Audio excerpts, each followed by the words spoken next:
Hello, everyone. I have a guest today that I've wanted to talk to for a long time, Dr. Victor Davis Hanson. He is the Martin and Illy Anderson Senior Fellow at the Hoover Institution. With his focus in the classics and military history, he's an accomplished academic, professor, and author. He's taught at Stanford, Hillsdale College, the U.S. Naval Academy, and Pepperdine University.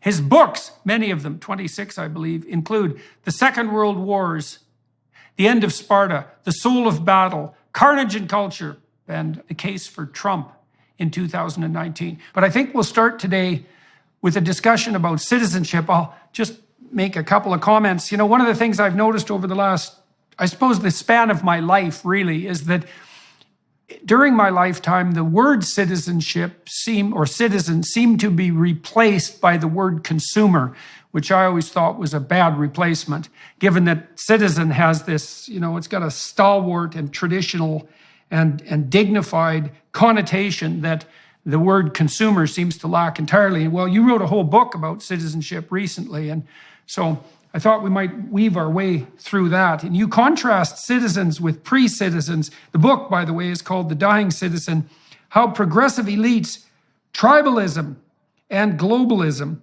are Destroying the Idea of America. And you start that book off, well, first of all, decrying that destruction, but also contrasting the modern idea of citizenship, of citizen, with the pre-modern idea of, say, peasant or resident or tribe. And so let's delve into that a little bit. Yeah, well, I mean, the idea of citizenship's pretty recent in the long history of civilization. It appeared somewhere around 700 BC in rural Greece and swept pretty quickly. And so by the 5th century, there were 1,500 city-states. And what it was the first time that citizens were self-governing, and that meant that they were pretty clearly defined. They made up their own militias. They adjudicated the circumstances under which they would go to war. They voted for their own officials. And more importantly, they had property rights. They could pass on property. I think that was a catalyst for citizenship, the right of inheritance, that the state couldn't expropriate or own property from the individual. And then that long odyssey brought us to, of course, the founding of the United States, and there were clear distinctions between a resident that happened to live in the United States and a citizen. A citizen alone could vote. A citizen alone could hold office. A citizen alone could leave the boundaries and come back into the United States on his own volition. A citizen alone was eligible for federal services or in most states, and a citizen served in the military. I don't think any of those still apply, those distinctions between a resident and a citizen, with the exception of holding office, and that's under assault. I know here in California, people who are not just non-citizens, but here illegally can vote, say, in a Berkeley school board election. And now there's efforts to make sure that people can run for office who are not citizens. Non-citizens serve in the military. Non-citizens actually can go across the border with greater facility than you or I could probably. And so we are a nation, we've never had this before, of 50 million people in the United States that were born in a foreign country of different statuses. Some are legal residents, some are illegal residents, some are citizens. Some are migrants back and forth. And that's the highest in actual numbers and in percentages of the population. And unfortunately, it comes at a time when we, the hosts, have lost confidence in the traditional melting pot of assimilation, integration, intermarriage. And so we're starting to revert to a pre-civilizational tribalism. I think large swaths of the United States are tribal now. Okay, so let's start approaching that anthropologically and psychologically. So 600 BC, something like that, you seem to get something like a transformation of the idea of the tribe, which actually wouldn't have been an idea, right? A tribe isn't an idea. A tribe is a natural offshoot of our primate heritage. That's a good way of thinking about it. And a tribe would have been something like an extended kin group, and that was bound together by our our primate social biology somewhat akin to a chimpanzee troop or maybe a bonobo troop. And then as we became more capable of abstract formalization, that idea of, or that reality of tribal membership got transmuted into something that actually had statable properties. And that would be the idea of a citizen. And so you get a layer of abstraction on top of that that starts to lay out technically and explicitly what it means to be the member of a group. And then along with that, you get a set of rights and responsibilities that are associated with that group, but also the possibility of both expanded and limited membership that's also formalized. And so as the Greeks did with so many things, they took something that was part and parcel of our biological proclivity, so that proclivity for kinship and tribalism, and turned it into an explicit philosophical notion. And out of that, I suppose, developed both the idea of intrinsic human rights and human responsibilities. And that was all tied up in the notion of citizenship. And even now, when you hear people talk about citizenship, they concentrate a lot more about the rights than on the responsibilities. They do. The big breakthrough was that a person replaced their primary allegiance to either someone that had blood ties or looked like them or the same locale, and they transferred that to an abstraction of the state. And what that meant was, for the first time, there was an embryonic sense of meritocracy. You know, and you can really see it today. I've traveled almost, I think, to every Middle East country except Iran, and I'm always curious when I was in Libya or Egypt or Tunisia, why they don't work, even given some countries have enormous natural resources. And I always would hear a refrain, well, you know, we hire our first cousin, or we hire our second cousin, that there is still a tribal loyalty. And what's tragic about the United States is that meritocracy and that multiracial, what became a multiracial, multi-religious body politic was united by a primary allegiance to the idea of America, where people, you know, they enriched America with their food or their fashion or their art or their music, and that made American culturally rich, but they didn't import Mexican ideas of constitutional government such as they were, or they didn't bring in Russian ideas of individual liberty. They didn't touch the core, and that core united us. And now we can see that that's no longer true, that people are re-tribalizing and they're starting to identify with either their kin group or their ethnic group or their religious group. And what's scary now in the United States is that we've seen when you have a geographical force multiplier, and we're starting to see that with red-blue migration, it's sort of analogous to what happened in the 1850s, where there was a Mason-Dixon line, so to speak, of a very different culture that bifurcated from the North. And if this continues, I think we're going to see a sort of a traditionalist America that claims that it follows the founding principles in red states of limited government, less regulation, small taxation, and the idea of a citizen giving up their primary allegiance to the state versus the blue state model, California, Illinois, New York, in which a number of identity politics groups or special interest groups all lobby for influence. And you can see what happens in the LA City Council hot mic scene, where all of these Latino council people got caught on a hot mic, where they were explicitly defining the new idea of a citizen, and that was that their primary identity group was at war with people from Oaxaca, it was at war with blacks, it was at war with gays, and they were angry because of their representation was not demographically proportional to their numbers in the population. So they said, and I think that was a future for the country, and it's what's going on in California in the present.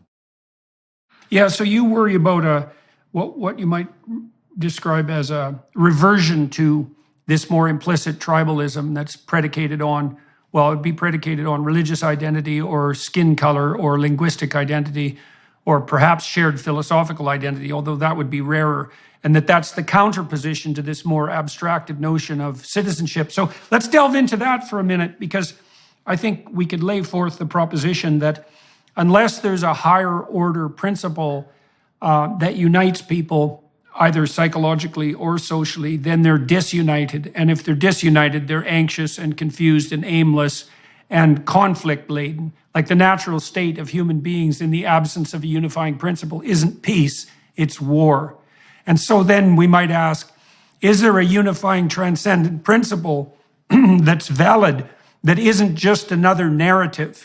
Because the postmodern critique is that all unifying narratives are, what would you call it, expressions of arbitrary power and domination. And I don't really think that's true. I don't think that's true of Western societies. And the reason I think that's technically untrue is because there's an idea in Western society that I think is fundamentally, well, it's logos-based, it's partly Greek and it's partly Judeo-Christian, that the individual is the proper level of analysis in some real sense, and that the individual has intrinsic worth and dignity. But there's more to it than that, is that it's necessary for the for that intrinsic dignity and worth of the individual to be recognized and set apart by law in some sense, honored by law, because the individual has something to offer to the group. And that's the uniqueness of their being, let's say, and that if you allow people to be free or encourage their freedom, then they can trade that uniqueness with everyone else freely, and that in that trade is to be found both peace and, let's say, and abundance. And I think that principle isn't merely another narrative. I think that is the predicate both of peace and of economic well-being. And so, but I think conservatives and, okay, I think let you comment on all that. Or another way of putting it is the United States was based on an idea of equality of opportunity, that because we're not born equal, or we have different life experiences, or we inherit or don't inherit, or we're healthy or we're long-lived or not, we don't try to even that out in terms of economic recompense. We just let people follow their own trajectories, and then we have other methods to appeal to their magnanimity. So the philanthropic, the religious, the humanism. We have all these ways that if people do better than other people, we allow them to be creative and to try to give back to the society, or at least use their talents, even if it's profit-minded, to build a better bridge or a dam, rather than the alternate, which is a strain in Western civilization. It starts actually, the socialist impulse starts with the Greeks. There is a strain of that with the Pythagoreans. But the other idea, and that's what we're, I think, fighting now, is the woke equality of result, that we're going to appoint some Platonic guardians and give them untold power. And in their infinite wisdom, they're going to do two things. They're going to force people to be equal, what they call equity, and they're never going to be subject to the consequences of their own ideology, because they need special exemptions given their enormous responsibilities and their talent. And so what we see now is this bi-coastal elite in the United States is starting to mandate behaviors and principles and issues and policies that they themselves would never follow and would have no intention of following. And it's based on that every single person has an innate right to be the same as another person. Or it was that Aristotle said, once a man in democracy, and he feared this, feels that he's equal in voting with another man, then he feels, by extension, he should be equal in all other aspects of his life. And that was the philosophical worry about democracy, that it always evolved to a more radical form of equality. I think we're now at the end stage where almost everybody feels they have a grievance against the state, and therefore they're entitled to compensatory or reparatory money or land. Here in California, when we were discussing reparations, suddenly people were bidding in the Oakland City Council and suggesting that they were owed $800,000.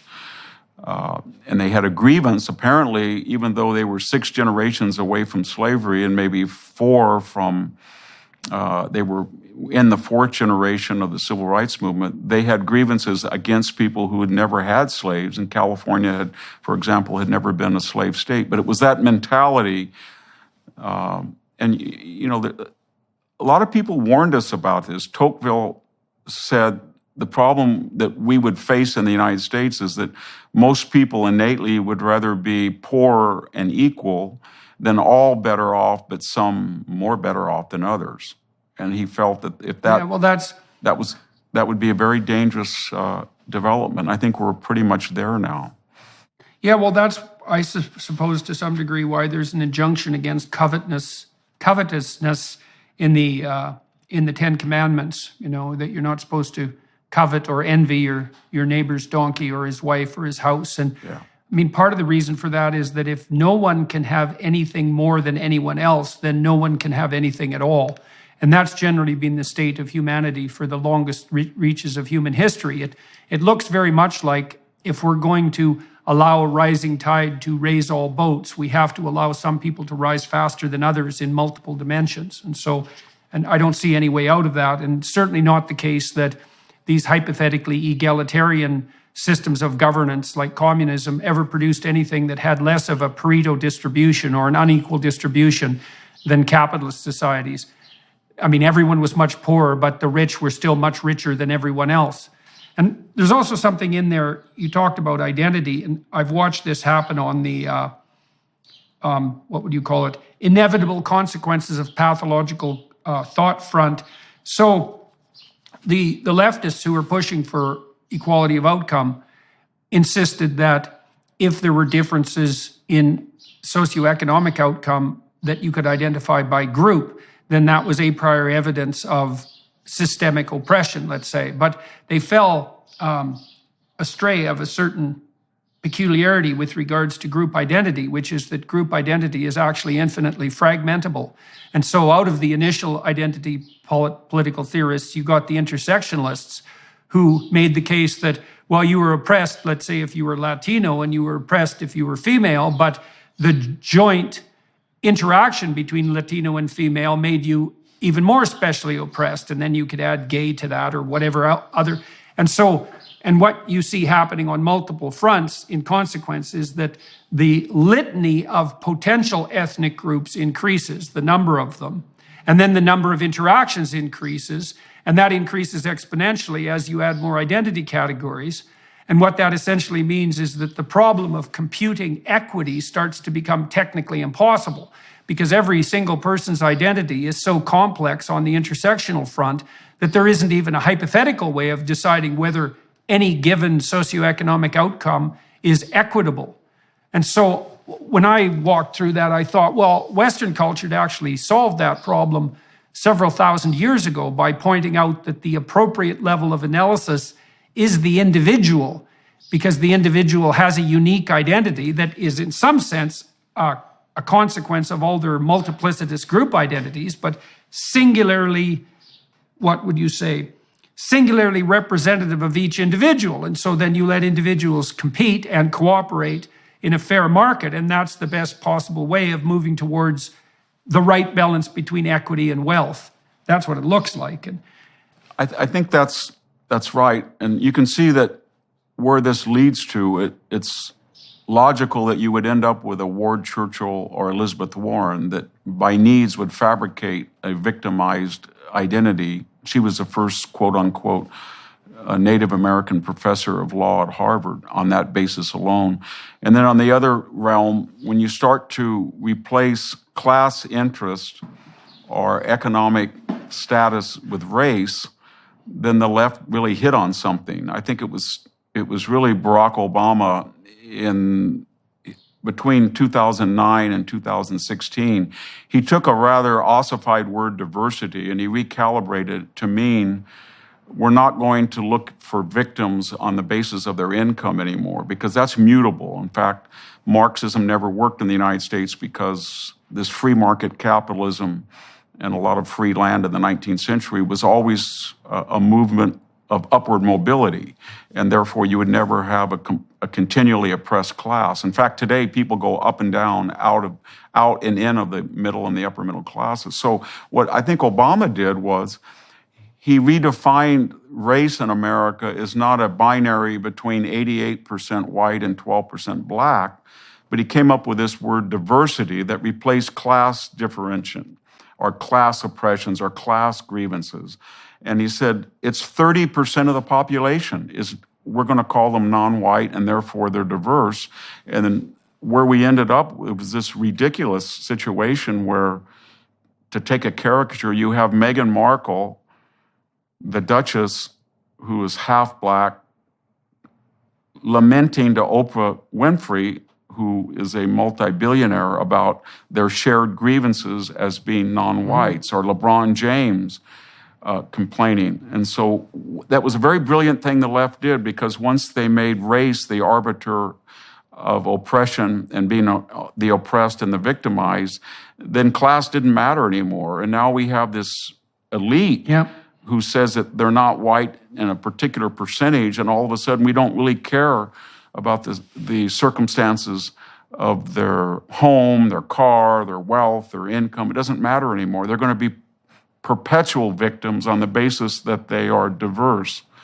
And the left really massaged that in such a way that I don't think anybody quite knew what was going on until they sprung it on us. Well, there's a real attraction to a kind of deep narcissism there. And I think I first encountered that probably at Ivy League schools in the US. So I'm a Canadian and not that familiar with the more differentiated class structure in the US. And so when I went down to teach at Harvard, it was an anthropological adventure for me, as well as let's call it a research-oriented adventure and an intellectual adventure.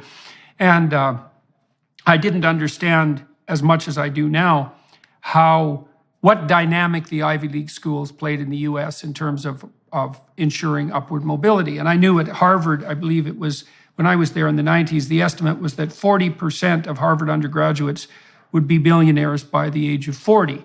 And that was 30 years ago. And so that was quite a substantial amount of money then. And the whole point is that if you got into an Ivy League school, as soon as you got in, you were basically a member of the 1%. Now, you might have been a junior member, but you were definitely a member.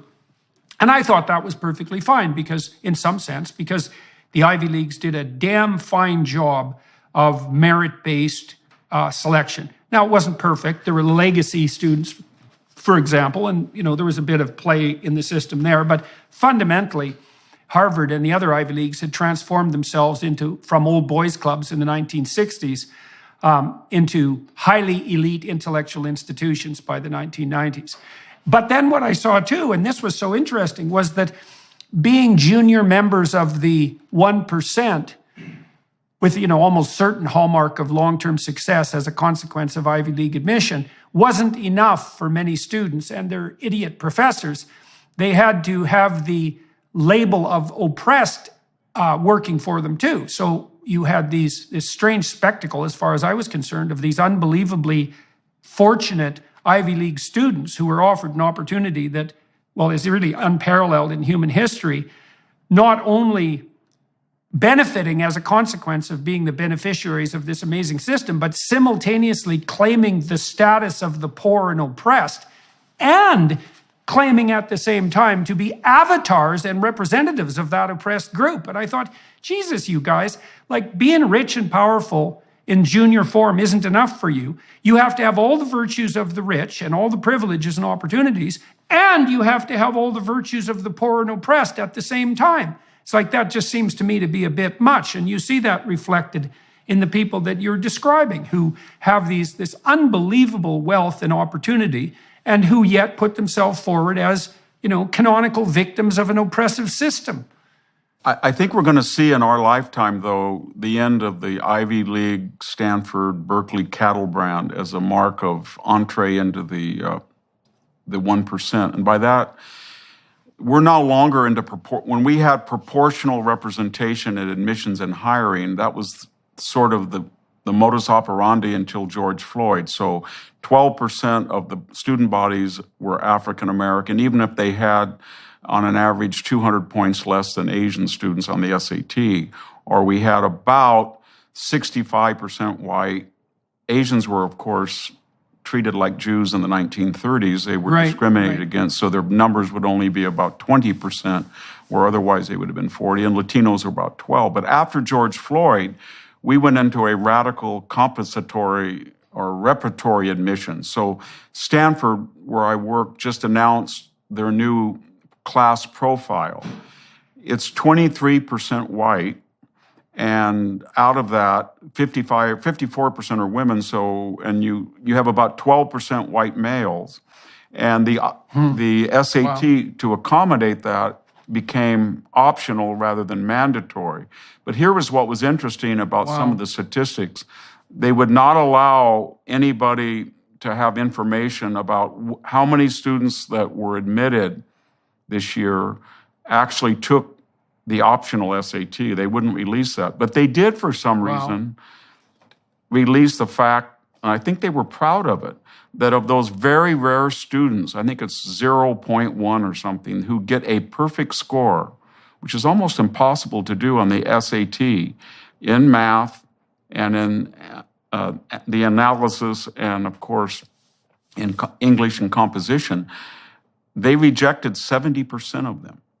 70%. Wow. And so what we're seeing, you can see it in free fall, because what's happening when you bring a lot of students that were not competitive through K through 12, and almost instantly and arbitrarily you declare that they are Ivy League students, then they go into these classes, and then the professors are in this dilemma, because they either have to do one of three things. They either have to change radically the curriculum to facilitate people that were not properly prepared, and they're doing that some, or they're going to have to radically change the grading system so that a person who would have gotten a D or C gets a B or A, and they're doing that in some cases. Or a few feel that they are going to die on the altar of standards, and they're starting to grade according to what people actually earn. But when we have 15,000 administrators or administrative staff and 16,000 students, you can see that we've got kind of a commissar system, and many of these are these new diversity, equity, inclusion czars. And so then if a faculty member does cling to standards, cling, I guess is a good word, then he has a systemic racist pedigree, because he's deliberately giving grades lower in this narrative to people of color. And the result, how it all works out, I think in the end, is that Silicon Valley and all these people privately, when you talk to them, they're either preferring, say, a coder from Georgia Tech than from Stanford, or themselves, they're actually giving tests to people stealthily. So if you want to go to work at Google, or you want to go at a startup, and you come with a Stanford bachelor's degree, that no longer is entree anymore, because they know that the degree is not competitive with Cal State, San Luis Obispo, or much less Hillsdale College. And so what they're doing is they're offering tests themselves, or I should say requiring it. And so I think we're in a very brief, Yale let in 50% of its student body was white. I think it was 55% female, so about 25% was white male of that campus. And so they've deliberately taken a whole demographic. And I think you wisely pointed out legacies and athletes. So out of that small reduced demographic are many, or if not the majority, of legacies. So what we've done now in the space of 3 years is pretty much disenfranchise the white working class male who had a chance to go to these blue chip universities on the basis of meritocratic SAT scores or GPAs. And they're no longer on campus anymore. They've disappeared in the space of, there's no room for them given the demands on this identity profile. So we could let's talk technically for a minute, so that everybody can understand what these selection criteria actually mean. So you could define a meritocratic selection process technically. You could say, imagine you have an outcome, so you need an outcome first, which might be job performance or net lifetime productivity, something like that. And you can very much argue about what the outcome variable should be, but it's generally associated with something like economic productivity. And having made that measure, so that might be income, it might be number of people you employ in your lifetime, might be number of businesses that you generate, might be number of creative enterprises that you engage in. There's a variety of different measures of, say, lifetime productive and creative output. And then you could say that you use a meritocratic selection process if you use a statistical procedure that has been linked to that outcome measure. And so you might say, for example, are there things we can measure that predict lifetime creative or productive capacity? And the answer is, well, yes, we actually know what they are. So one of them is general cognitive ability, which is often assessed with IQ tests or SATs or MCATs or GREs, standardized tests. And the other is personality, with a secondary, what would you say, contributor of interest. And so people who are productive have high general cognitive ability, which can be assessed quite rapidly. They tend to be conscientious, which is a personality trait, and that makes them good managers and administrators, or they tend to be high in openness, and that makes them creative entrepreneurs. And it also helps to some degree to be somewhat free of negative emotion. And those are basically the category of predictors. On the interest front, you have interest in people versus interest in things. And the interest in things types tend to be more frequently male, and they tend to pursue the science, technology, engineering, and mathematics streams. And so we actually know how to select people on the basis of merit. We do general cognitive ability testing and personality and interest, and you can provide a very economically valuable service to each individual and to the state at large by selecting according to those criteria, because you then select people who can benefit most radically from being put with their peers and from education. And the data on this are crystal clear. Now, the alternative, I've talked to people like Adrian Wooldridge about this, and you touch on it as well in your book on citizenship. You might say, well, what's the alternative to meritocracy? And Wooldridge's hypothesis was that in the absence of a technical meritocracy, you reverted to dynasty, so it's aristocratic transmission of status, or nepotism, which you talked about already in relationship to kinship. And so as soon as you abandon the merit principle, you open up the grounds, in all likelihood, to all sorts of corrupt admission processes. And so the universities are going to be wrestling with that. They already are, because one of the ways they discriminate against Asians, which is everyone's loss, right, to not maximize our exploitation of the productive and competent Asians, let's say, the way they discriminate against them is by deeming certain stereotypical Asian personality traits as not appropriate on the personality front. And they do that to gerrymander the admission criteria on the basis of race. And I think they've even, in the last 2 years, evolved beyond that. The old complaint against them was in this triad of the admissions profile, standardized test scores, GPA, and what they call community service or personality, whatever we want to talk about. It was amorphous. So they would go after Asian students with that, and they'd say, well, they're robotic or they're one-dimensional. Okay. But now they've gotten rid of all standardized tests, and they don't even they don't need to do that anymore. So basically, they've upped they have the Asian admissions between 20 and 25 on the principle that they're about 12% of the population. They won't sue if they're 20 to 25, and they can exclude them any way they want now because there is no SAT. And what the next horizon is, as you saw at I think in Cornell right now, there's a big movement to abolish grades. And at the new school, in New York, everybody wants to have an A, an automatic A at the new school. And we're going to see that because what's happening on these Ivy Leagues very rapidly, it's almost amazing at kind of the speed of light, that graduation and admission are now synonymous. In other words, once you're admitted, Right. and that was true to some extent in the past, we're kind of reverting back to this, what you mentioned, the old boy gentleman C Ivy League of the 40s or 19th century. And now we're saying if you get into Harvard or Yale or Stanford and you can't do the work, you have a right to graduate. It doesn't matter. And we will make the necessary adjustments. You have to get something for your $300,000 in tuition. And so why not go? So you can think about it this way. You can think about it biologically. Like I tend to think that it's a funny metaphor, but I tend to think of whale carcass. And here's why. So it takes a whale a long time to build up a whole whale body. And then if it washes up on the beach, there's plenty for everyone to eat for a while. And so you see this happening in all sorts of big organizations, is that they build a brand, and the Ivy Leagues definitely built a brand in the US, and that brand has tremendous value.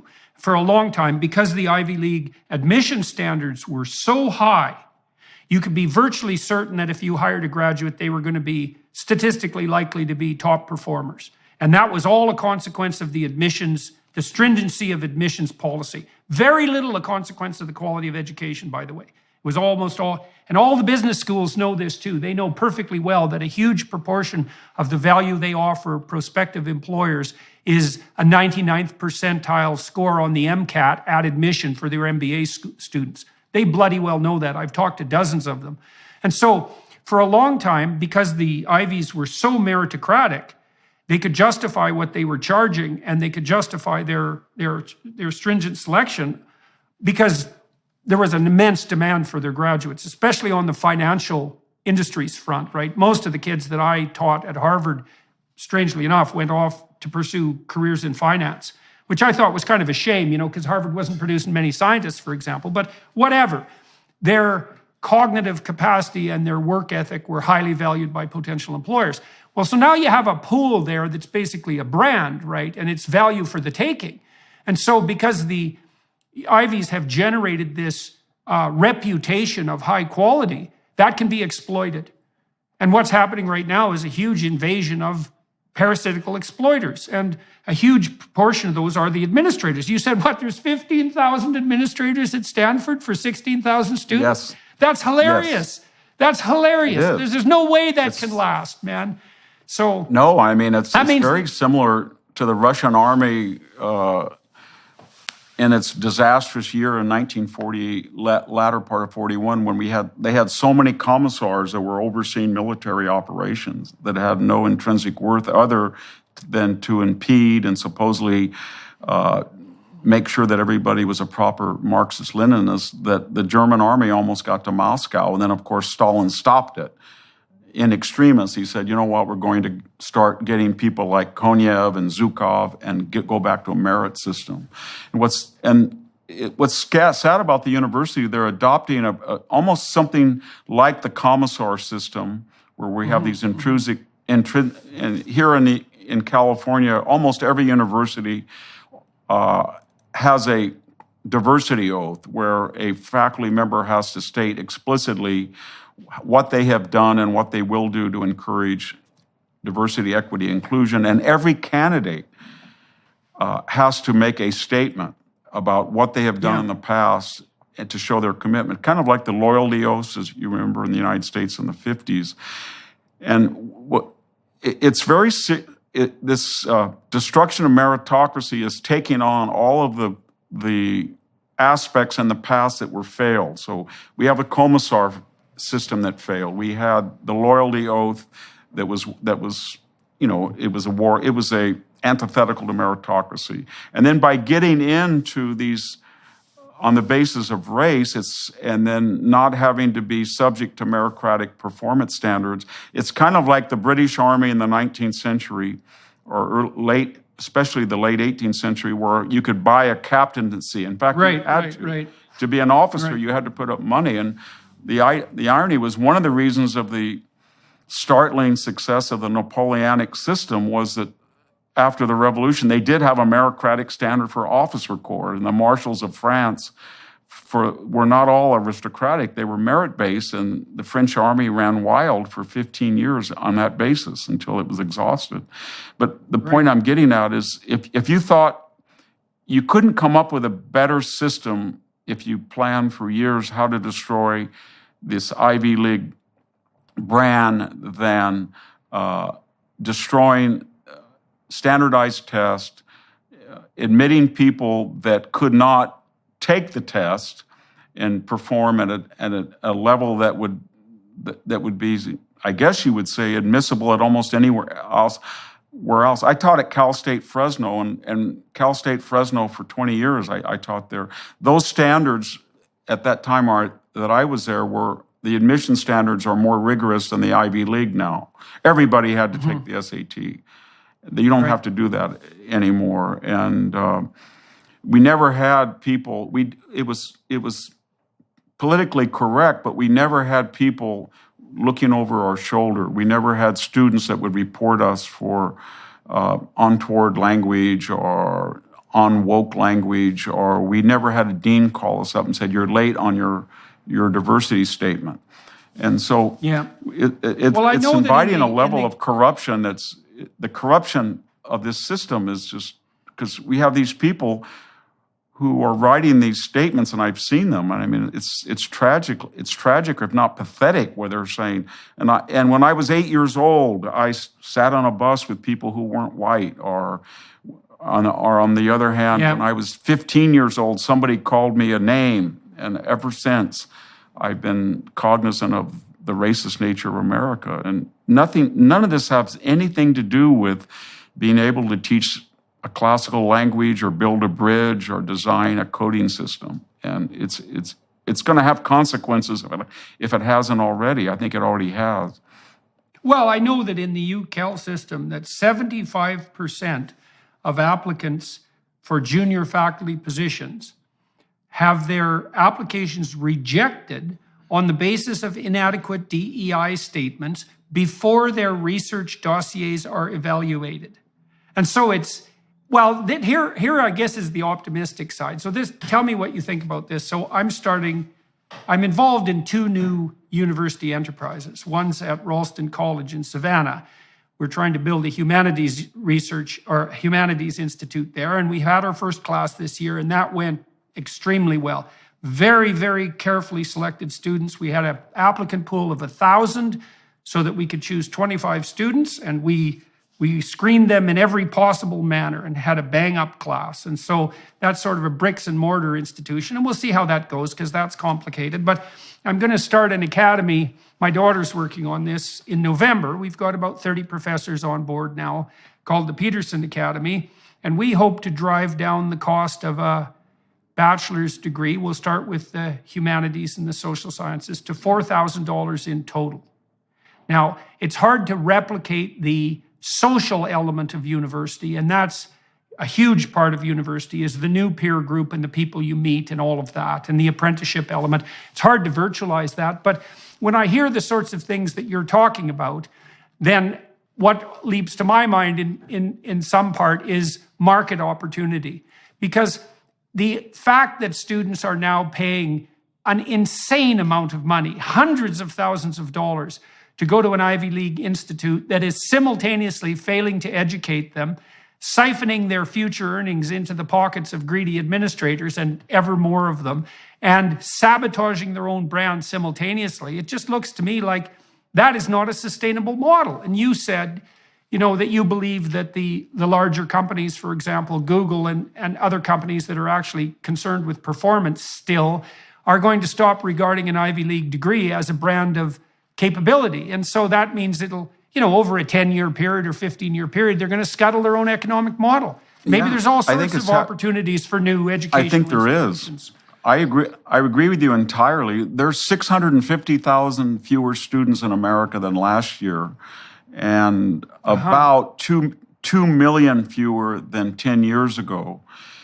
And I mean, they say it's demographic, but it's not demographic because the country increases by about 2 million people per year. And what's happening is, especially I think with the Zoom phenomenon during the COVID lockdowns, we're getting people like what you and I are doing, or what your podcast or the Prager University that offers an alternative for autodidacts and people who want continuing education. And then we're getting a much greater emphasis on vocational education. When the lockdown happened, we weren't saved by sociology majors that were, take 6 units over 8 years with, $60,000 in student loans. We needed skilled carpenters and plumbers and electricians and roofers, and they pay, and real dollars, they're making more than ever. So we're getting a larger group of people who say, I don't want to be encumbered by these student loans, and I'm going to have a vocational.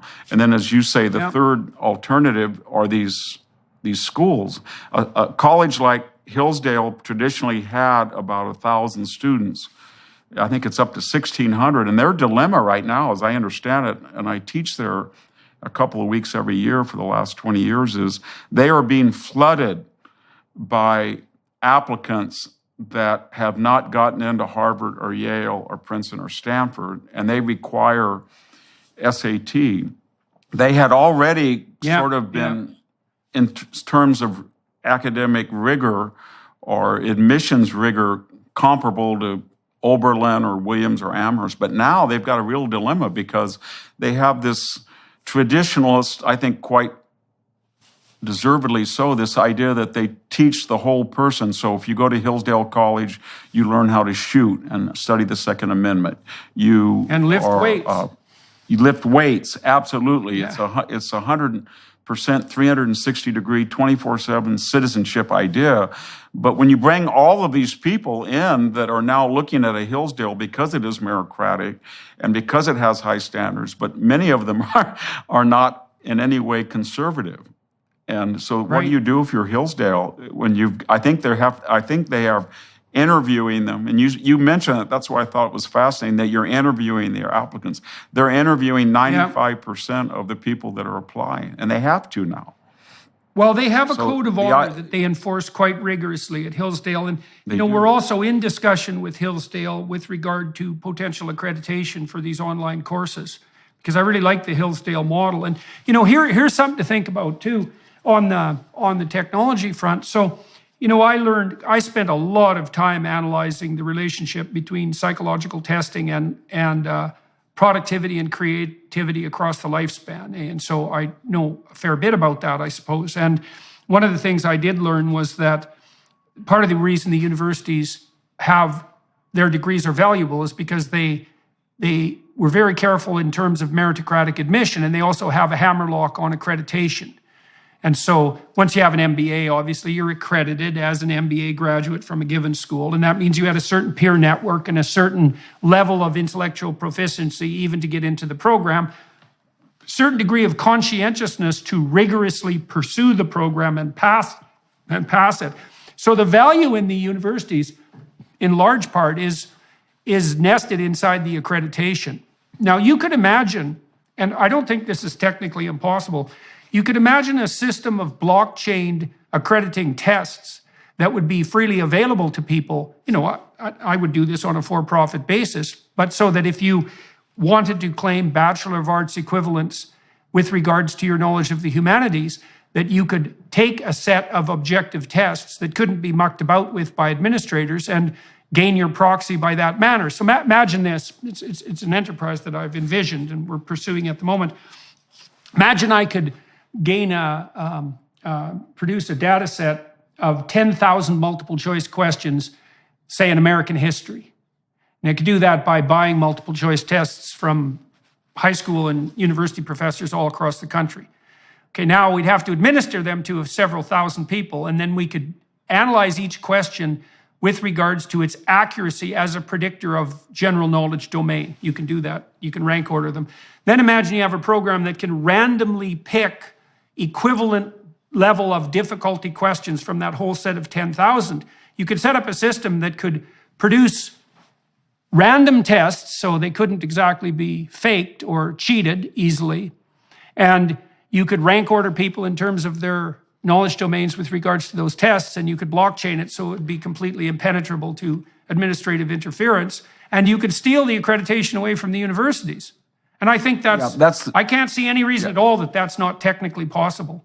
But that's been raised before in the United States, and that's the third rail as far as universities are concerned, because I think they suspect that given the state of education today, higher education, that a person's entering SAT score may be static or actually go down after 4 years. Right. And that the idea that everybody would take an SAT as an exit exam, and it's quite logical because remember what they said about the SAT in the 50s and 60s. This was a meritocratic device so that people of different backgrounds, economically deprived or racially, and they didn't go to competitive schools, they wouldn't be punished.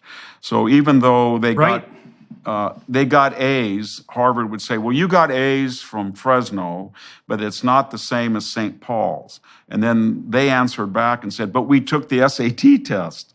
And this student did as well. But when you get rid of all of that and you say, okay, you introduced the SAT because you said that there were different levels of prior education at high schools. We want to reintroduce it on the back end because we feel that there's different levels of instruction quality at universities. So just as you suspected high schools were of uneven quality, we now suspect that colleges, i.e. Stanford, Harvard, Yale, are of uneven quality. And the BA would mean nothing, just like you said the GPA was mean nothing unless it was coupled with a SAT score. So to get a BA, everybody has to take the test that you outlined, whether you went to school or not. And another thing, you talked about accreditation. If we could just give every student graduating in the United States the choice, you can go through the School of Education, and that's really the catalyst for wokeness, because it trains all of our K through 12 public. Or you have the alternative of going and get a master's degree for 1 year in an academic subject, chemistry, biology, English. I think the vast majority of BAs would prefer to go get a master's degree in an academic subject, and I think let's talk about that. Let's talk about that for a minute. So, and I've talked to Larry Arnn about this, who's the president of Hillsdale. So. From what I understand at the moment, about 50% of American state budgets are dedicated to education, broadly speaking. So that's an awful lot of money. Now, interestingly enough, and let's say pathologically enough, the faculties of education have a hammerlock on teacher accreditation. And that strikes me as absolutely preposterous. It's a form of monopoly and there's no excuse whatsoever for it. Now, I've watched faculties of education for 60 years, and they are not the faculties of education are not credible academic institutions by and large. They have been responsible for some of the worst frauds ever perpetrated on the buying public. So whole word reading is a good example of that. The whole bloody self-esteem movement, which was a complete catastrophe. The idea of different learning styles, the idea of multiple intelligences, etc. We can lay that all at the foot of the faculties of education. And generally, they attract pretty damn bad students. And there's no evidence whatsoever that their so-called education training produces better teachers. They have been 100% not only derelict in their duties for like 60 years, but they've actually been what they've done has been antithetical to the general research tradition. Very, very low quality research, most of it irreproducible, most of it based on idiot ideology, and definitely not in the public interest. So here's an idea. How about every governor in the United States just scraps the requirement to have a teaching certificate to be able to teach? You wouldn't even need a master's degree. You could say, we will open up the teaching profession to anybody who graduated in the top 20% of their class. And then, poof, you don't have faculties of education anymore, and you don't have these institutions. Like, if you think about the idea of the long march through the institutions, the place where that's being focused most intently and with most efficiency with regards to the propagation of woke ideology is definitely through the faculties of education. And the only reason they have a single cent of dollar value is because they have a monopolistic hammerlock on teacher certification. And that should be scrapped. There's a teacher shortage in the US anyways. And there's no bloody evidence at all that the faculties of education have produced teachers who know how to teach. We have this Orwellian system in the United States in which you can be 18 years old in May in a high school graduating, and your teacher has to have a credential. And then over the summer, you will enroll for the fall in a community college, supposedly at a higher level of instruction. And the community college teacher does not need a credential. they need a master's. Right, in some right. cases, they can get exemptions. So there's no logic to it other than the self-interest of the teachers union. But I guess what I'm getting at is that whether it was the COVID lockdown or the George Floyd ignition of the acceleration of the woke movement, we're in really revolutionary times as far as higher education. And the economy, I don't think, is, given the smaller pool of applicants and people not choosing to go to, there's no economic rationale to support these universities in their present course. And I think there's going to be a radical change. I used to talk to people in Silicon Valley and they'd say, Victor, we know that Stanford doesn't teach very well, but they do one priceless bit of research for us. When we hire a Stanford graduate, we know that they had to be very, very bright on test scores and GPA. And now, if you take that away, they have no reason to tap their graduates since they're not going to learn very much, and their admissions are no longer meritocratic. And so I don't know. Yeah, well, that's and then the other especially thing true. that they sold was they sold one. They said to the employer, "We will train people, and you will like them. But even if we don't, we were so stringent and careful in our admissions. You're going to get somebody that's naturally talented." But then they also, with a wink and a nod, said this to the parent. And we're going to get the scions and the children of the elite, and we're going to have them all here. And so you mentioned the social interaction of a campus experience. Yeah. But they can't even offer that anymore, because if you are making your criteria based on gender and race and sexual orientation and not merit, for whatever reason, then the chances are that people are not going to, at Harvard or Yale or Princeton, have a roommate whose father had a corporation that he wanted to work in, or a coder, all of those ties that they, with a wink and a nod, sell the parent, because they're not even a clearinghouse for the elite anymore, where they make these relationships that last throughout their entire life to their own benefit and advantage. They can't even sell that. So in a very, just disinterested fashion, I don't see what they have to offer anymore to anybody. Well, let's pursue that a little bit farther, because there's other points of failure on the university front that we could concentrate on too. So as I progressed through the ranks at Harvard and then at the University of Toronto, I also watched the multiplication of adjunct faculty. And so just so everyone who's listening knows, most departments, abetted by their administrators, but also pursuing a very narrow and foolish self-interest, have farmed out a lot of their teaching to so-called adjuncts. And so at some places, that's 50% of the teaching population. So now, if you're a full professor at a heavy-duty research institution, you have to conduct research. So you need a lab, you have to have graduate students who are pursuing original research, and you have to teach, and you have to do a certain amount of administrative work. And you're evaluated on the basis of your research, your teaching, and your administrative work, basically in that order. Now, if you are a full professor, you're in the tenure stream, and you'll be guaranteed a certain degree of job security after putting in your apprenticeship. But if you're an adjunct professor, so that's a part-time professor, and that's 50% of the professors now, you don't have a research enterprise, you don't have any graduate students, you don't have a permanent office, you don't get paid anything, you get just paid an absolute pittance, nowhere near enough to live on, and you do 50% of the teaching at the universities. Now, this is very convenient for the administrators, because the adjunct faculty have zero political power, like zero, or less than zero even, and they can be fired or dealt with in any manner whatsoever at a moment's notice with no problem. And as there are more and more adjuncts, there are fewer and fewer full-time faculty. And so not only are the universities failing to assess the students properly and then group them together in peer groups that would be of some economic utility across time, and elevating the tuition fees completely beyond comprehension at the same time, they're also radically decreasing the quality and the influence of the professoriate at precisely the same time, as well as not hiring enough of them because administrators have multiplied like rabbits and faculty numbers have remained relatively constant. So they're whittling away the quality of the students on the one hand as fast as they possibly can, but they're doing exactly the same thing to the faculty on at least two fronts, the DEI front plus the adjunct faculty front. And, you know, I complained about this at the University of Toronto for years. I used to tell my colleagues, it's like, why don't we require that the administration set a cap to adjuncts, like 20% of the faculty, force them to hire more full-time faculty equivalents because that's who should be hired to serve the students properly. And the response from my colleagues was always something like, well, you know, it's pretty convenient for us to have these adjuncts pick up the excess teaching load. We don't want to put too much pressure on the administration.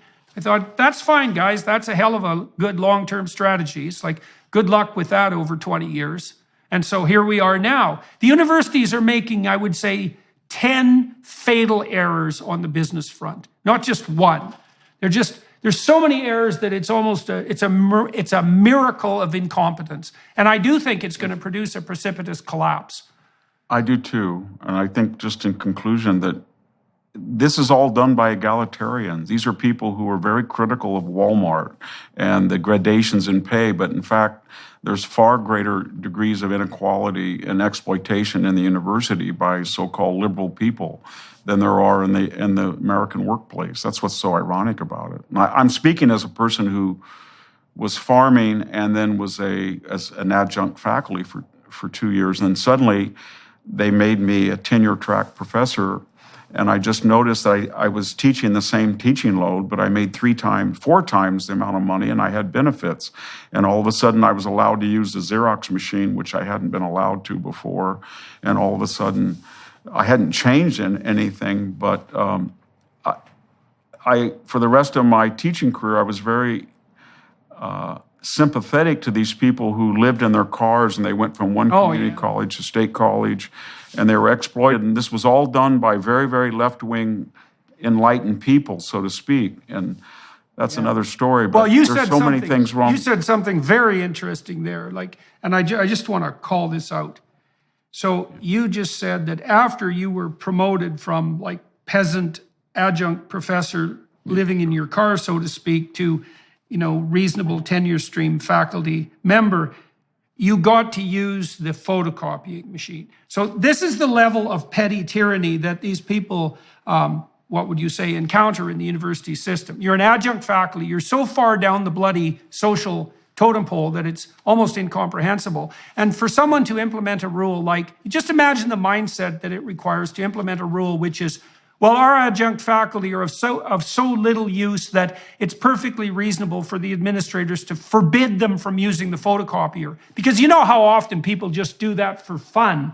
They wouldn't be photocopying like handouts for their students or anything like that. They'd just be sitting in there, I don't know what, playing with the photocopy machine, which is exactly what adjuncts do if you don't supervise them 100% of the time.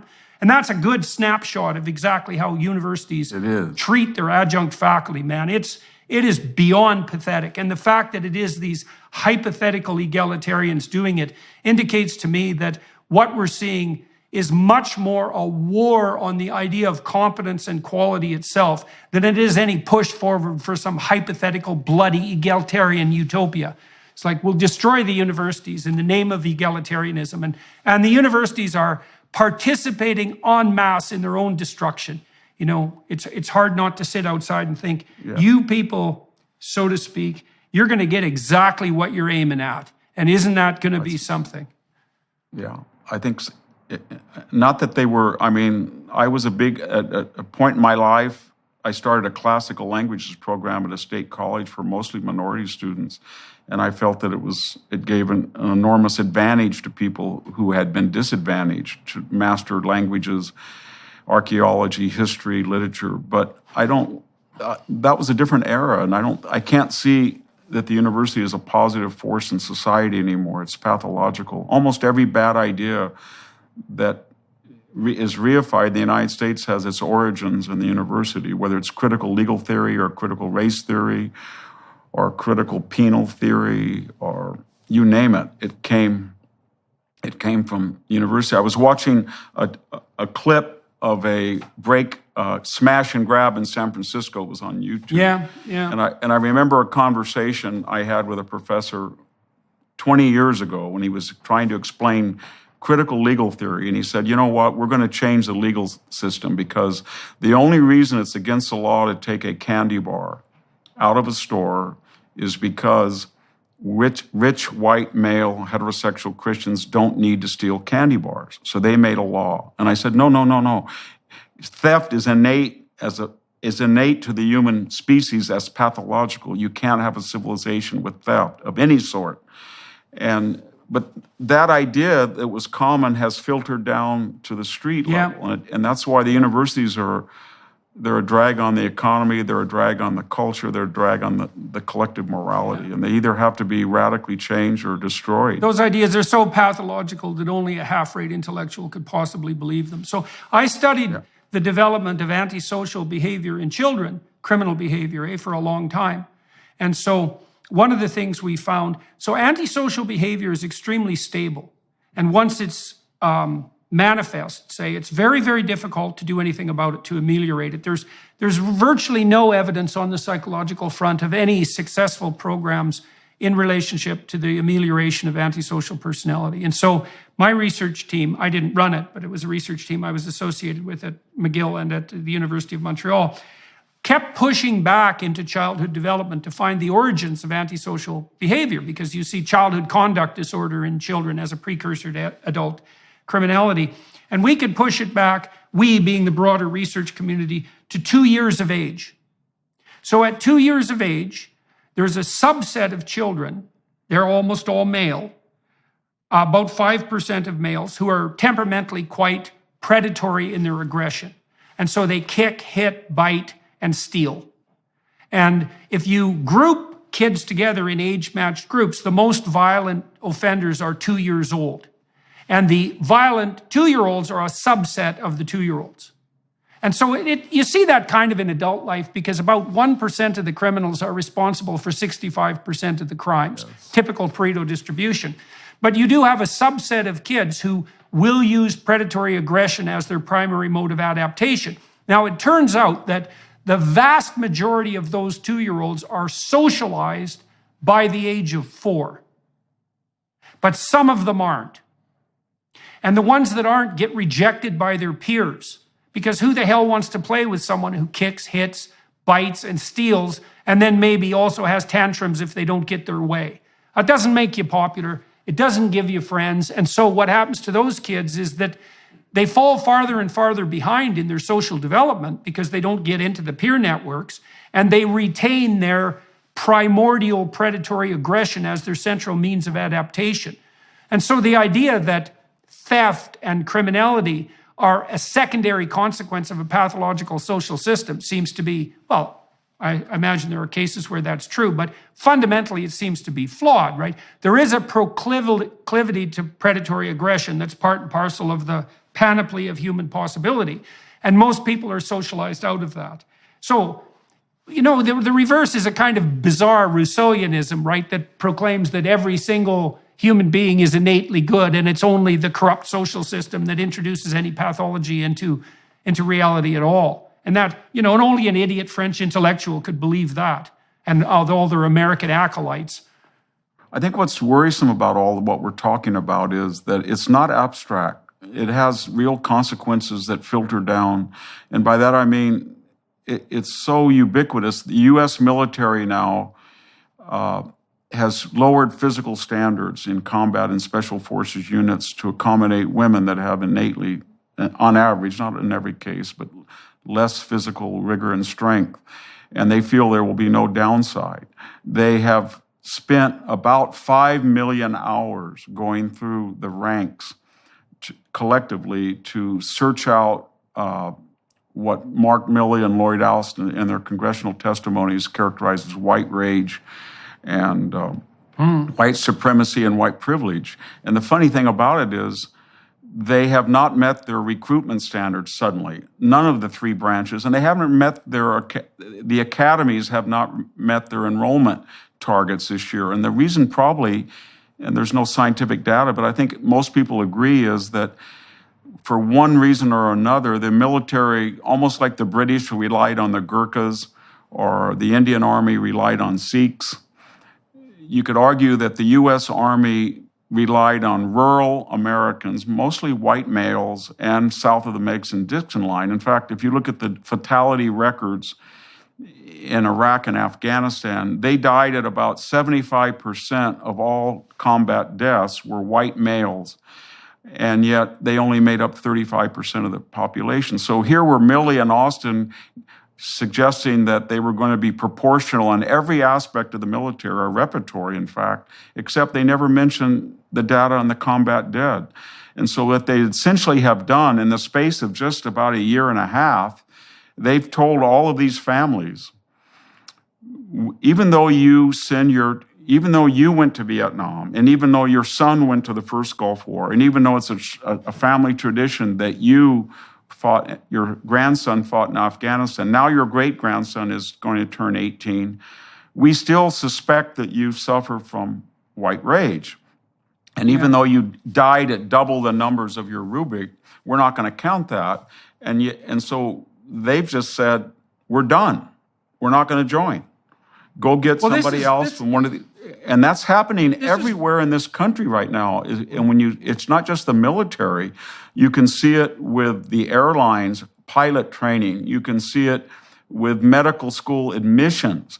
We used to make a joke in the United States, well, they're never going to do this where nuclear plant operators are pilots. They are going to. Yeah, right. Yeah, and definitely. So I think we're getting to we're seeing civilizations. I mean, it's like that line in Hemingway's The Sun Also Rises when he asked about bankruptcy. He said, how did you become bankrupt, Mike? And he said, gradually and then suddenly. And then suddenly. And I think right. Yes. Right. And I think that's what's happening with the United States. We've gone with this woke diversity stuff, and now it was gradual, and now it's just accelerated to the point of suddenly. And we're not seeing basic competency in our grid, in our transportation system, in our education. And so I think, and the data support that, and when people measure the United States quality of freedom or business environment vis-a-vis other countries, we've really fallen down. So let's look at the military issue for a minute. So the American military is a very interesting institution because it was staggeringly meritocratically based. And that started more or less in World War I when the U.S. military started to use tests of general cognitive ability to select for officer training. And the American military were pioneers in meritocratic assessment for decades. They did a lot of the basic research on general cognitive ability, and they were strictly meritocratic. And there's some really cool things about that, because one of the things it meant, so Black Americans are disproportionately likely to serve in the armed forces as well, which is quite interesting. And so the U.S. has set up its military system not only to be available in wartime, but also to be a means of social progress in peacetime. And that's been part of explicit policy. And so the military was very good at finding kids who had some ability, especially on the officer front, and who had some competence and some diligence, and then subjecting them to a meritocratic evaluation and training process, and moving them up the socioeconomic hierarchy. And so it's quite remarkable to see that.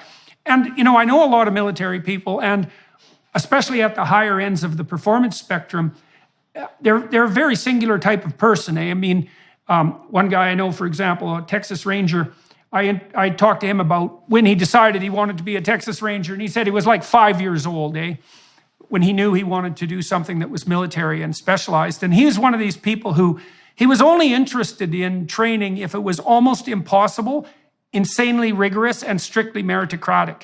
It's actually what he was looking for, right? And so one of the problems with producing, let's say, a military apparatus where you dispense with meritocracy is you cease to attract the very people who you absolutely want to attract, right? Who are unbelievably ambitious with regards to stringent attainment. That's especially true for the special forces. And so you can imagine that you just decimate the military by excluding the very people who would be likely to thrive temperamentally and practically. It's a real catastrophe. And so, and you've lost, the Reagan Foundation just did a poll last year, and traditionally 75% of Americans had polled, they had great confidence in the military. Now it's 45%. And the same is true when we see this weaponization. I don't need to get into that big topic of the FBI, the CIA. We're starting to see that these institutions that we all revered, especially on the conservative side, they've completely lost all of their conservative traditional support, and they become almost Stasi-like in they've been weaponized. And I feel like, so we're starting to see in the private and the public sector, everything that worked and made the United States singular and exceptional, suddenly, I mean, we can chart the genesis of it, goes way back decades, but suddenly it's accelerated to such a point. And whether we're talking about district attorneys in Chicago or Baltimore or San Francisco or Los Angeles letting criminals out the day that they commit a violent offense, we're starting to see society unwind. And what we don't realize is this happens a lot in Rome. There was no reason why the Western Empire had to fall in the late 5th century in the way that the Byzantine Eastern half survived for 1,000 years. But once you lose confidence in these institutions, and once they're no longer meritocratic, and once people's primary allegiance is not any longer to the state, everything we've talked about this morning, then the end result is an implosion very quickly.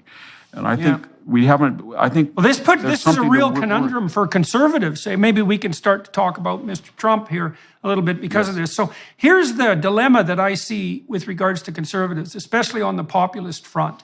And so Trump was very good at speaking to disaffected working class Americans. And certainly the Democrats abandoned them completely in the Clinton campaign, and had been preparing to do that for years, like the idiot champagne socialists have at the universities. But in any case, Trump was pretty good at talking to working class Americans. But here's the danger, as far as I'm concerned, on the classically conservative front. And I don't really know what to do about this. It's like the radical leftists have this fundamental proposition, which is all institutions are corrupt and predicated on dominance and power.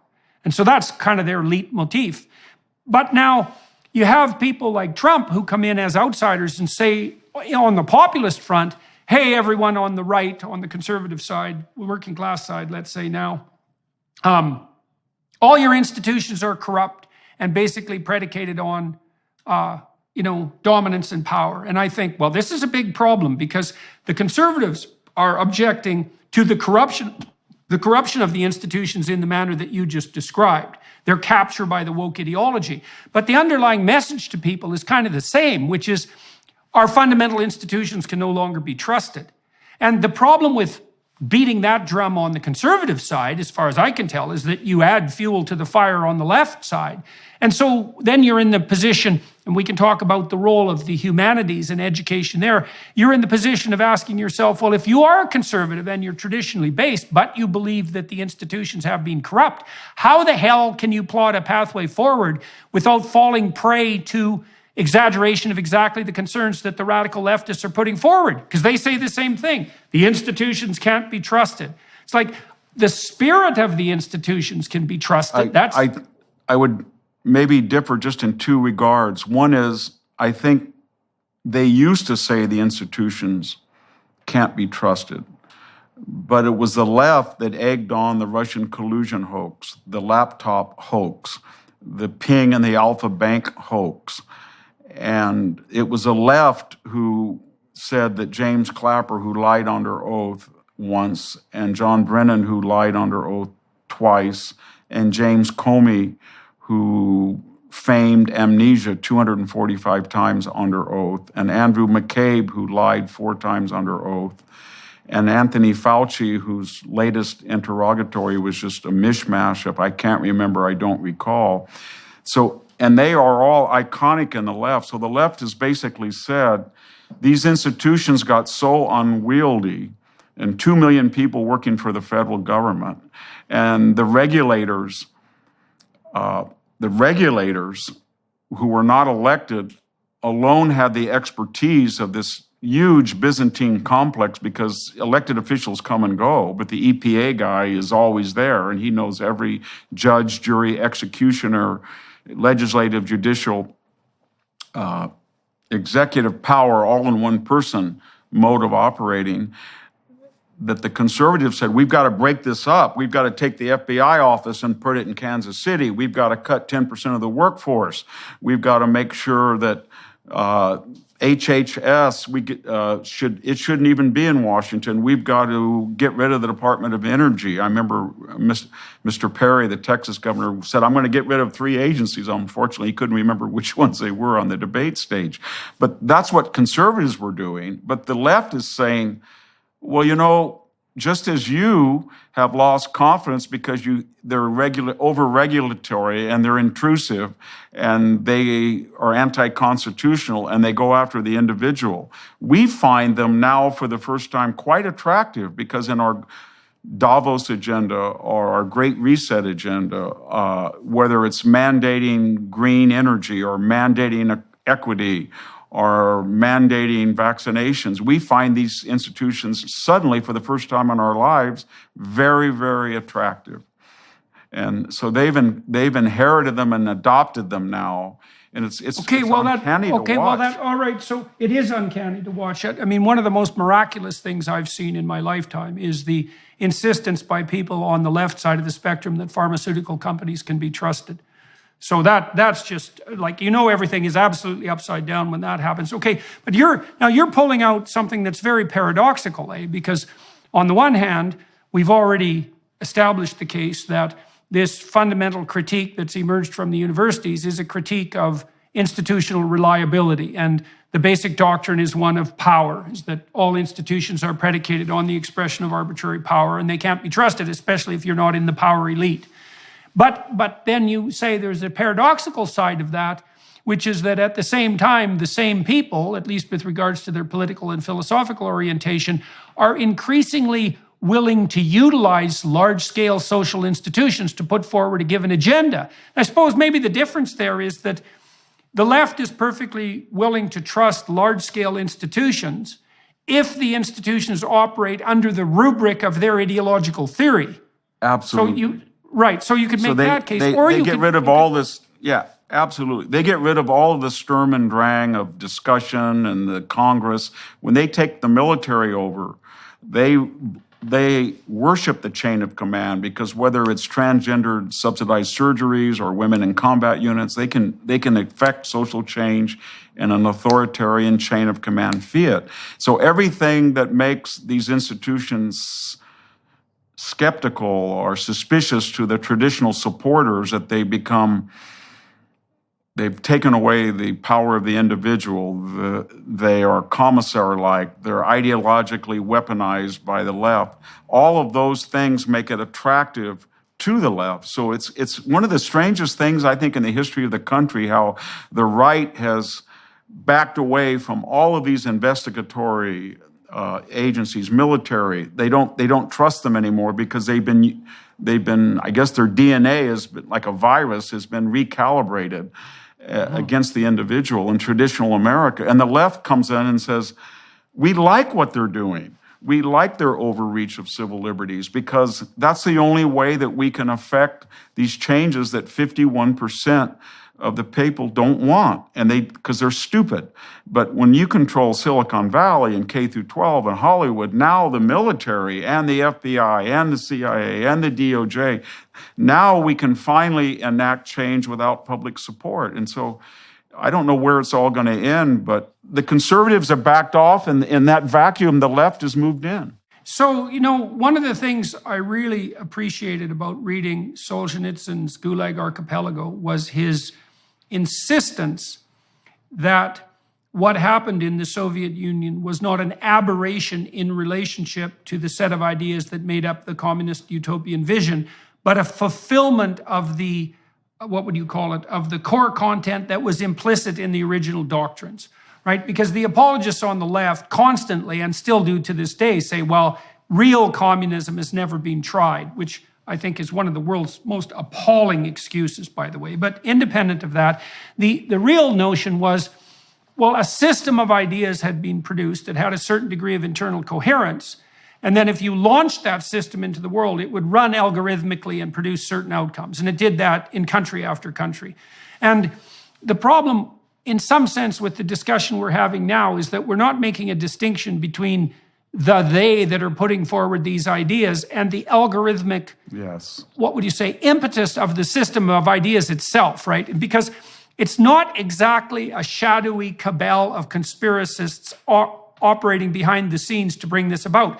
What it is a set of ideas, most of which emerged in France and Germany and then were adopted in the United States, that have a certain ethos built into them. And the ethos is partly group identity predicated, right? The fundamental predicate is that the most important distinction between people is some element of their group identity.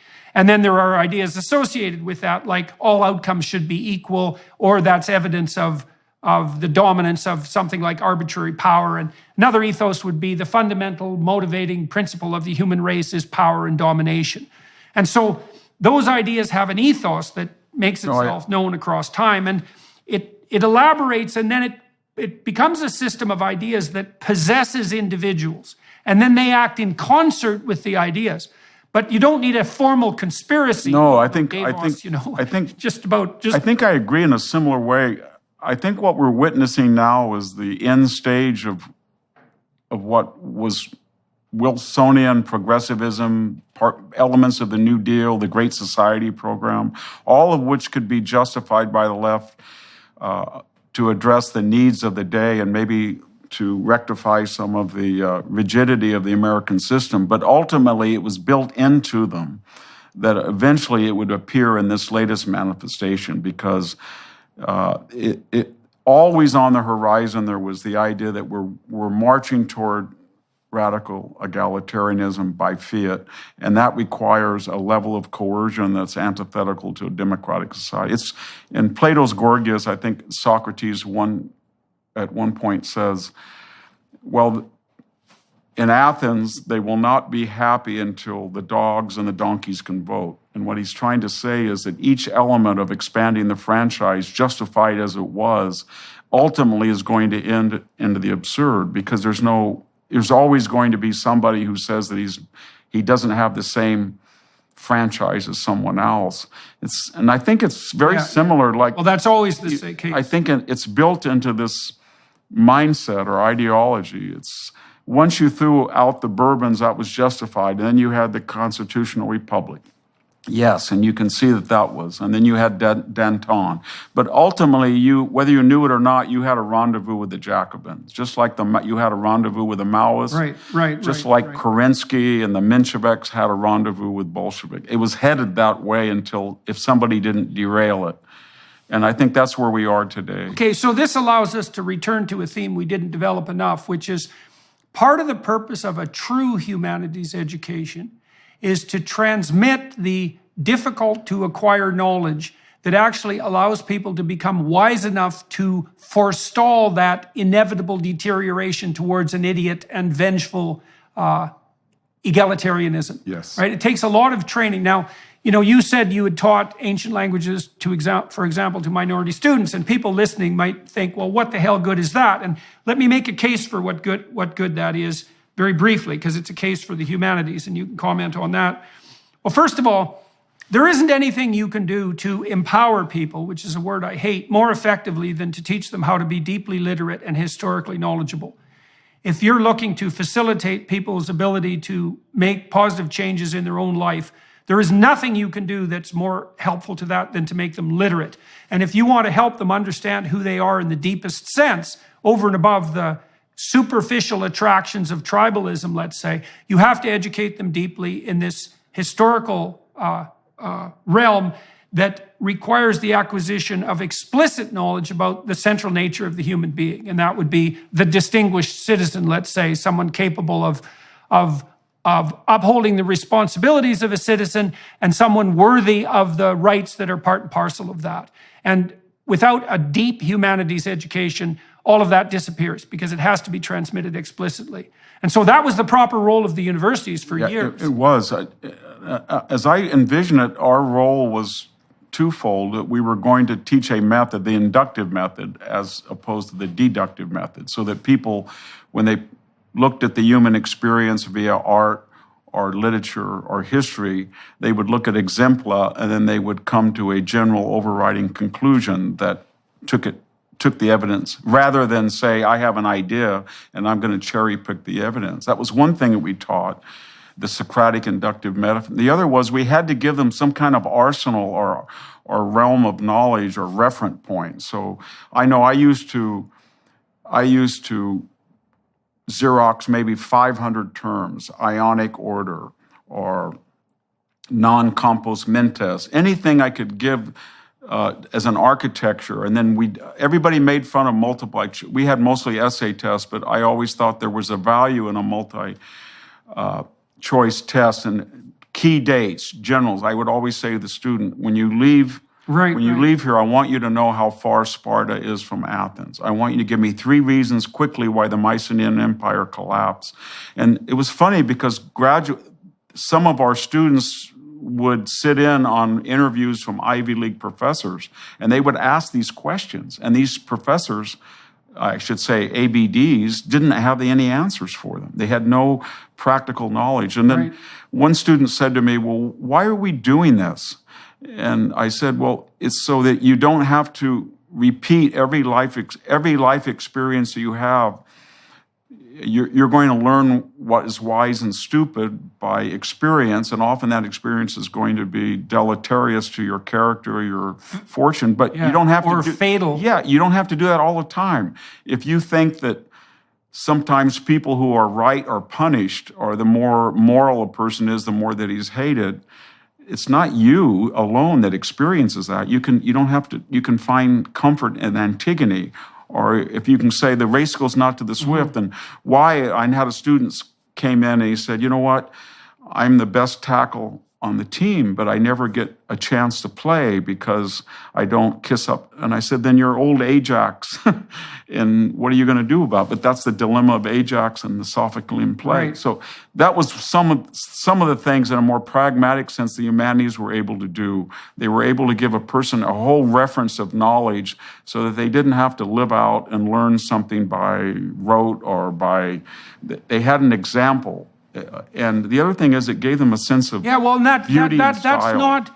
That's not optional. That's not optional for human beings. I mean, we are linguistic creatures, and we require an awful lot of cultural programming. I think we do. And every culture knows that. And so we're definitely in the situation where if we don't inculcate the wisdom of the past into our young people, then they are forced to regenerate that wisdom through painful and often fatal experience. Those are the options. And to study history and the humanities is to arm yourself against the sea of troubles and to become literate. And that is the core of the universities, and the universities have definitely abandoned that in the favor of this idiot narrative. You know, here's something you might find interesting. So I did a research study with one of my students just before I was basically, kicked out of the university for being persona non gratis. And we investigated 2 mysteries. The first was there a coherent set of beliefs that you could describe as politically correct? And the way we investigated that was to produce a very large body of political statements, and then to find out the degree to which people agreed with them, and then to analyze them statistically to see if there were patterns of belief. And we found 2 patterns of belief that were obviously commensurate with the notion of a politically correct set of beliefs. And one of them was like a politically correct liberalism, and the other was politically correct authoritarianism. And there's been quite a bit of research on the psychological front with regards to politically correct authoritarianism in recent years. So first of all, there is such a thing as politically correct beliefs, and there's an authoritarian version. But then you might also ask yourself, what predicts whether or not people will believe these theories? You know what the biggest predictor was? This is so horrible. It was low verbal intelligence. It was a bigger predictor than verbal intelligence is a predictor of grades or socioeconomic outcome. It was 0.45, a correlation whose magnitude you never get in a social science study, a walloping effect. And then the subsidiary predictors were, being female was one of them, being agreeable in temperament, which is a feminine personality temperament, and then having taken any courses that were essentially propagandistic in nature. And so part of the reason that people fall for this simplistic set of ideas is because, well, they are simple, and they're very attractive to people who want or require a unidimensional view of the world in light of both of its simplicity, let's say, but also its underlying proclivity also to identify a convenient enemy. I think that's true. I had a student, I mentioned it in the Dying Citizen, but I had a student who once said to me, well, you know, this country is very unfair because Wyoming has one senator, and I think at the time it was for 400,000 residents. And California at that time, we were 30 million, now it's 41. But we have to have 15 million people, and we only get one senator. And I said, now, why would that be? And he said, because the founders were not democratic. I said, yes, but why weren't they fully democratic? And do you have... The House was going to be elected the whole House flips every 2 years. It represents 750,000 people. So it is democratic, but it's balanced by the Senate that flips every 3 years. I mean, 1/3 only flips every 2 years. You have to be older. It represents states. It's America as defined by the individual 50 states, not the people. That's the House.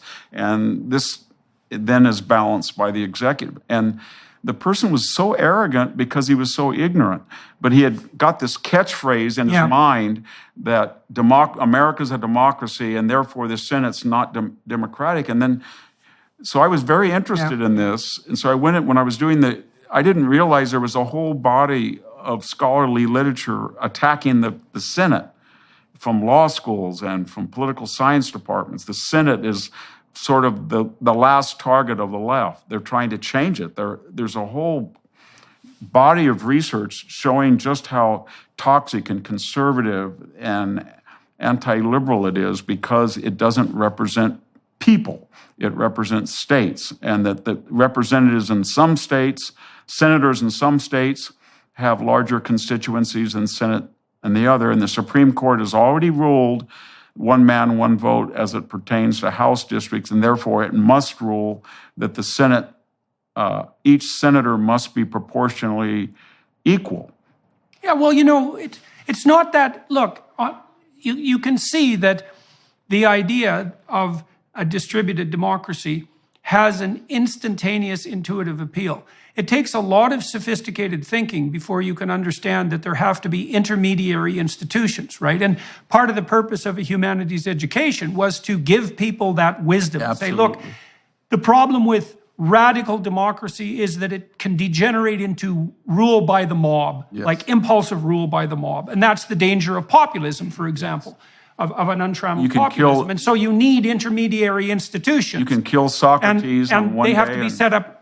Vote to kill Socrates by a majority vote of the court, or you can vote to kill all the Middle-Indians on Monday and then decide the next day you don't want to do it and send a ship after the first trireme because the entire assembly has flipped in 24 hours from being murderous to semi-murderous. Right. And that was what our founders knew, that it was very dangerous, but that knowledge is completely absent in this younger generation because the sources of that transmission in history departments or political science departments or government departments is not there anymore. And it's not there at K through 12. There is no civic education anymore. There's no body of music and art and tradition and literature and poetry that each do their part to make a citizen aware of how unique the system was. And so that's what I find really frightening is this collective amnesia in this generation especially. It took a long time, but this generation is the first that I've been aware of that is completely amnesiac about the past. It hates the past. It feels that history is melodrama.